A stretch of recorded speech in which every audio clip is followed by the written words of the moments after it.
I'd like to call to order the meeting of the village board for August 27th, 2024. Would you please join us for the Pledge of Allegiance?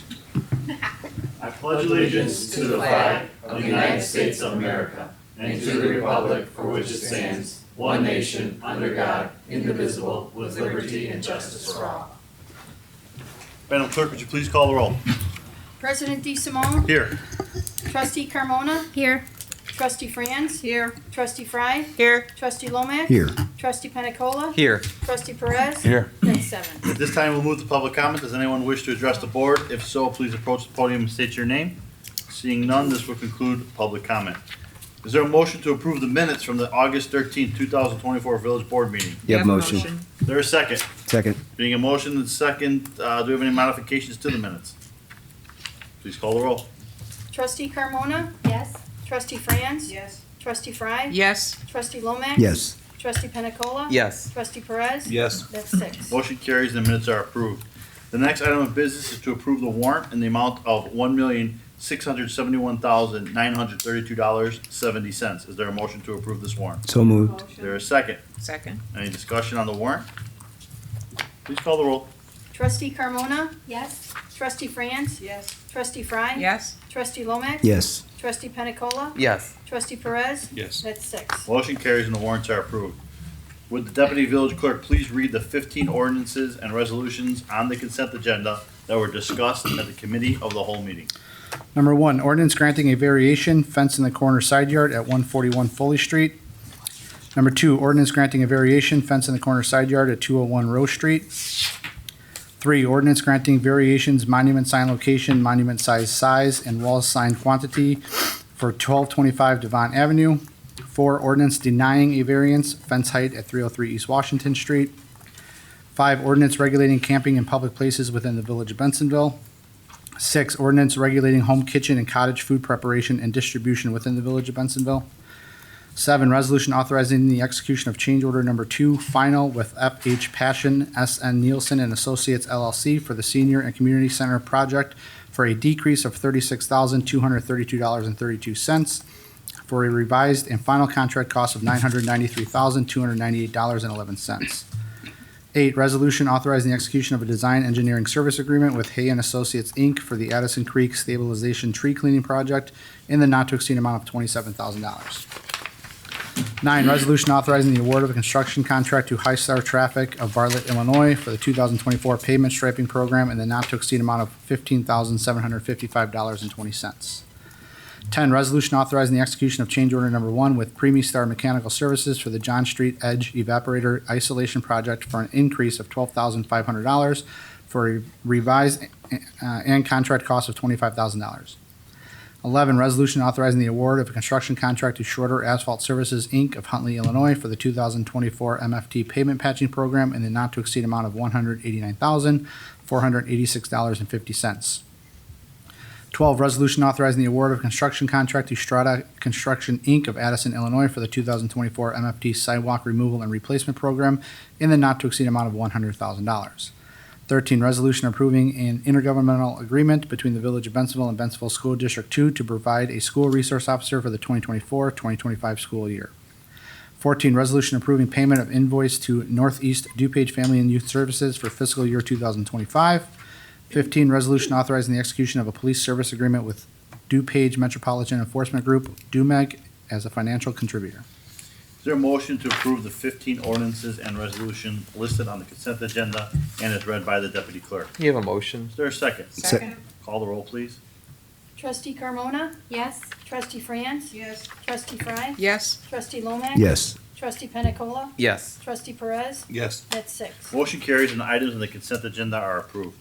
Under finance, there's an ordinance authorizing and providing for the issuance of $2 million general obligation bonds, alternate revenue source, Series 2024 Sesame Street SSA project of the Village of Bensonville, Cook, and DuPage County, Illinois, and for the levy of a direct annual tax sufficient to pay the principal and interest on said bonds. Is there a motion? So moved. Do I have a second? Second. Seeing a motion and a second, who would like to take this? I'll take this one, Your Honor. So we've discussed this item several times. This is the last step in the board action for the issuance of a special service area bond to pay for the reconstruction of Sesame Street in the East Business District. We previously have published this in the Bentonville Independent on July 25th, and that will be made a part of this bond ordinance. We held a public hearing in this room on August 13th. And this project, what it will do is a full reconstruction with lighting, sidewalks, and full utilities on Sesame Street. It's important, again, that this is being paid for through the special service area, which is a additional tax that is levied on the businesses on Sesame Street, as they will be the ones receiving the benefit. No additional taxes are being levied on our residents as a result of this. This is purely for the business district itself. Tomorrow, if this is approved, we hope to go to market and issue these bonds. We had a pre-pricing call with Mesro Financial as well as Spear Financial, our financial advisor, today. The market has improved since we initially came here. We should be able to achieve some savings for those businesses as well as reduce the general obligation on the village. So with your approval tonight, we will take this ordinance, go to market, and issue up to $2 million worth of bonds to pay for the reconstruction of Sesame Street. Any questions from our board? Please call the roll. Trustee Carmona? Yes. Trustee Franz? Yes. Trustee Fry? Yes. Trustee Lomax? Yes. Trustee Pena Cola? Yes. Trustee Perez? Yes. That's six. Motion carries and ordinance is passed. Under Public Works, we have a resolution authorizing the execution of a design-build contract with Burke Limited for the design, construction, and installation of electric vehicle charging stations at Village Hall in the not-to-exceed amount of $643,354. Is there a motion to approve this resolution? Yeah, motion. Do we have a second? Second. Being a motion and a second, do we have discussion? Yeah, so this is the two items on the agenda today are both referring to the beginning of our investment in our electronic vehicle charging stations here in Bensonville. EV charging stations is a service that staff really feels that we should be getting in the business of. We're gonna have a lot of residents and visitors that are gonna need to, quote, refuel their electric vehicles, and they do that at charging stations. Staff has identified two different locations, one of them right here at our here at our Village Hall parking lot, and the other one at the Public Works / the Edge parking lot. We have power available from ComEd to support both level 2 and level 3 chargers. Level 3 chargers are basically your fast chargers, and your level 2s are what you typically would see in most charging stations around the country right now. The plan would be to install 2 dual level 3s, so that'd be 4 level 3 fast chargers at each location, and 5 dual level 2s, which would mean 10 regular charging stations at each location, so a total of 14 at each location. Village applied for 2 different grants that are helping with the rollout of electronic vehicle charging stations. One of them was through the EPA. We received $420,000, $210 per location, to help with the costs of the construction and design of the charging stations. The other was through ComEd's Make Ready program. So this is a program that we were actually approved up to $1 million. We don't believe we're going to actually utilize all $1 million. There are certain portions of the construction and design that are covered under this grant. So we were awarded up to $1 million, but as I'll talk about in a couple seconds, each of these projects will use probably more in the $300,000 to $370,000 range. Okay. So staff has been working with Burke Limited. They are actually the design construction leg or arm of Christopher Burke and Associates. We've been working with them since November of 2023 on the concepts, on working on the grant applications and getting these projects up and ready to go. They were very vital in actually working with ComEd to make sure that all the power can be available for these charging stations. So we're looking at them to do a design build contract. The state statute allows the village of Bentonville to do design build contracts. As part of this contract, they would be basically continuing their coordination to have ComEd bring all of the power to our 2 facilities. They would hire the contractors to build the infrastructure, to install and purchase the actual charging units. It also includes training and a 5-year warranty on all of the units themselves. So it's a complete turnkey project that we'd be doing with Burke Limited. We asked them for the price on this. Your green sheet goes into some detail as to the different allocations of it, but the total price all in to do just the Village Hall station is $43,354, of which we're anticipating the $210,000 of the EPA grant and $298,000 and change of the ComEd grant. So our out-of-pocket on this one, when it's all said and done, will be $134,000. So for this one specifically, we're recommending approval, and we'll talk about the costs for the other one as well. Do we have an idea where we're gonna put them here at Village Hall? At Village Hall, they're gonna go between the new parking lot and the Metro parking lot, so there's that grass strip right there. So we're gonna be putting them so that they could actually, I believe, reach on both sides of that parking. Okay. One of the goals is, as we're thinking long-term for the village, the code enforcement and fleet vehicles we use here probably don't necessarily need to be combustion engines. They actually may be very good candidates for either plug-in hybrids or electric vehicles. So as we start replacing those vehicles with this new infrastructure, they'll have the flexibility to pick. Cost to use them? That's to be determined. So once we put these things in use, we will have to sit back down and look at what the power requirement's gonna be to actually provide the power for charging. It is our intent to go ahead and charge for the power. I'm assuming we would charge the electrical rate plus some other add-on to help offset the cost that we're putting into the infrastructure that we're putting in. And it'll come to the village. It'll come to the village. What's the Completely revenue? controlled by the village. What's the revenue for that? Like, what are we expecting as far as? As they're starting to say, every vehicle is gonna have to be electronic vehicle and charging. I don't have the revenue projections on that, at this point, so. Do they know what a return is, or they suspecting some sort of return, or? Any sort of return that Burke has talked about has been less than 10 years, but it's gonna vary. It's all gonna depend on the power market and what use. we end up charging. So we're gonna have the decision to make on that. If we want a quicker return on investment, we charge a little bit more. I'm assuming we would go and look at the market in the area, and, we're not gonna overprice our energy. Nobody will come and use our charging stations, but we'll have to figure out what that right price is to get a return on investment that we're comfortable with. When do you think they're gonna be installed? If we move forward now, the ComEd portion of it is looking to be bringing the power in the next 4 months, and then probably the actual installation of the charging stations infrastructure would be, we're looking probably spring Spring. to early summer of next year. Okay. Any other questions from the board? Please call the roll. Trustee Carmona? Yes.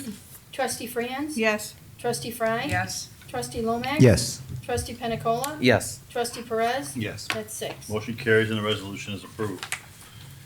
2 is a resolution authorizing the execution of a design-build contract with Burke Limited for the design, construction, and installation of electric vehicle charging stations at Edge and Public Works in the not to exceed amount of $616,871. Is there a motion to approve?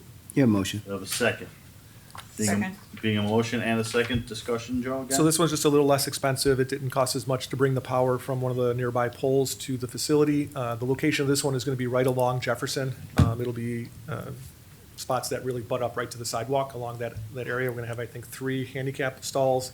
Then the next 4th handicap stall will be an electronic vehicle handicap accessible stall, and then the other 13 would follow that right in line. The total cost for this one is $616,871. Again, $210,000 worth of IEPA funds and over $277,000 worth of ComEd funds. So our out-of-pocket on this one is a little bit less at $129,400. Questions from our board? I just want to say that for the total cost versus what we're actually coming out of pocket, this is an incredible deal. Joe and his team should be really commended for this. I think, what's the breakdown on this? It's about a $1.2 million project that we're gonna end up paying less than $300,000 for. Yeah, So, so that's pretty good. And it makes this really work for us. ComEd wants us to get electric chargers out there. And we're gonna be one of the first communities to really take full utilization of this program. So thank you, Joe, for your team. Please call the roll. Trustee Carmona? Yes. Trustee Franz? Yes. Trustee Fry? Yes. Trustee Lomax? Yes. Trustee Pena Cola? Yes. Trustee Perez? yes. That's 6. Motion carries, resolution is approved. I do not have any presidential remarks today. Do we have a village manager's report? I have none. Do we have a village attorney's report? I have none. Is there any unfinished business to come before the board tonight? Seeing none. I know I have some new business that I would like to bring up in front of the board tonight, if I may. As many of the trustees know up here, the village has implemented a 3 cent a gallon non-home rule gas tax. And just the basic simple math on that is if gas station A's gas is $4 a gallon, I almost said $400 a gallon. Yeah. $4 a gallon. When somebody goes and purchases it, it's not $4 a gallon plus the 3 cent gas tax for the village of Etzel, making it $4.03 a gallon. It's $4 a gallon, and the gas station rolls all that into the rate. With that being said, we believe a majority of our gas purchases are from out of our county, out of our town. So we're trying to capitalize on that. With that being said, Evan and I met and we were having discussions on what we thought the gas tax was gonna bring. And it brought a little bit more than what we thought, Evan? Brought a lot more than we thought, Your Honor. What do we got? So when we originally did the budget, we were conservative because we had no prior year history on what the gas tax would apply to. We weren't sure if it was going to apply to diesel. IDOR was not clear on if that was going to be the case. So we budgeted $200,000 for the year. As you and I were talking, we brought finance into the conversation, and while we budgeted $200,000 for the year, we are currently at $380,000 with a projection of $835,000 for the 11 months that we'll collect in this year. And that's with several gas stations still not complying with the tax. And the Illinois Department of Revenue is going after them to bring them into compliance. So even that 835 may be a conservative number. So I ran this analysis for the village president. After he consumed it, we talked about it. He wanted to bring it in front of this village board because we find ourselves in an enviable spot. We're going to have more money off of this gas tax than we anticipated.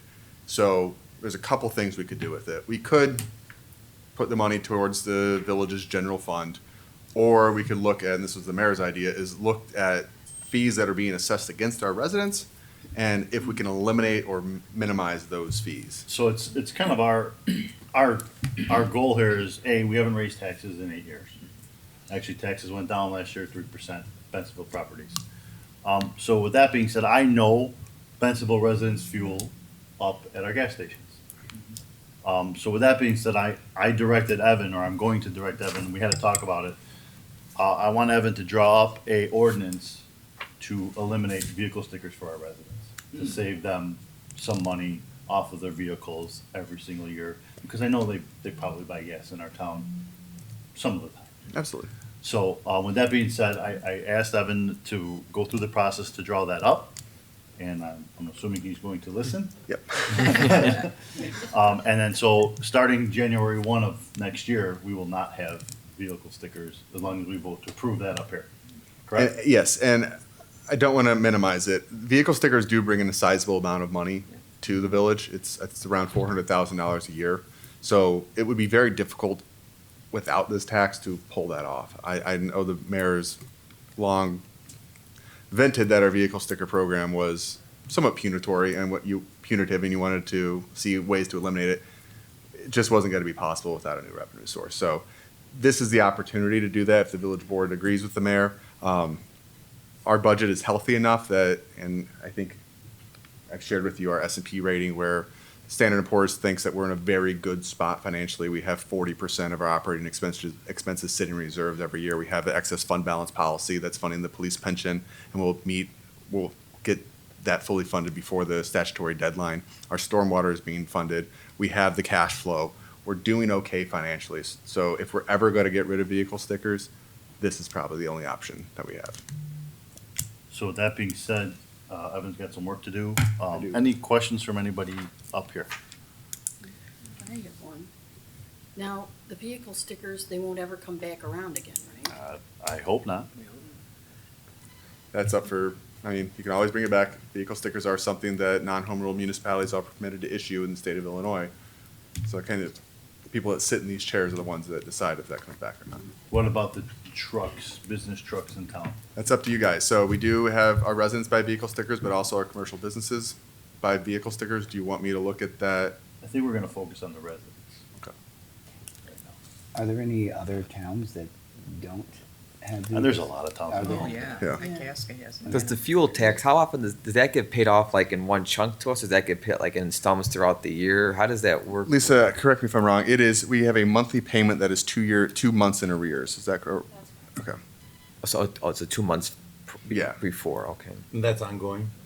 That will be ongoing, yeah. And we don't have to collect it, the state of Illinois collects it and sends us a check. Right. Okay. A lot of towns that have a gas tax, they have to do their own collections of it, which Okay. I can tell you from experience is not fun to do.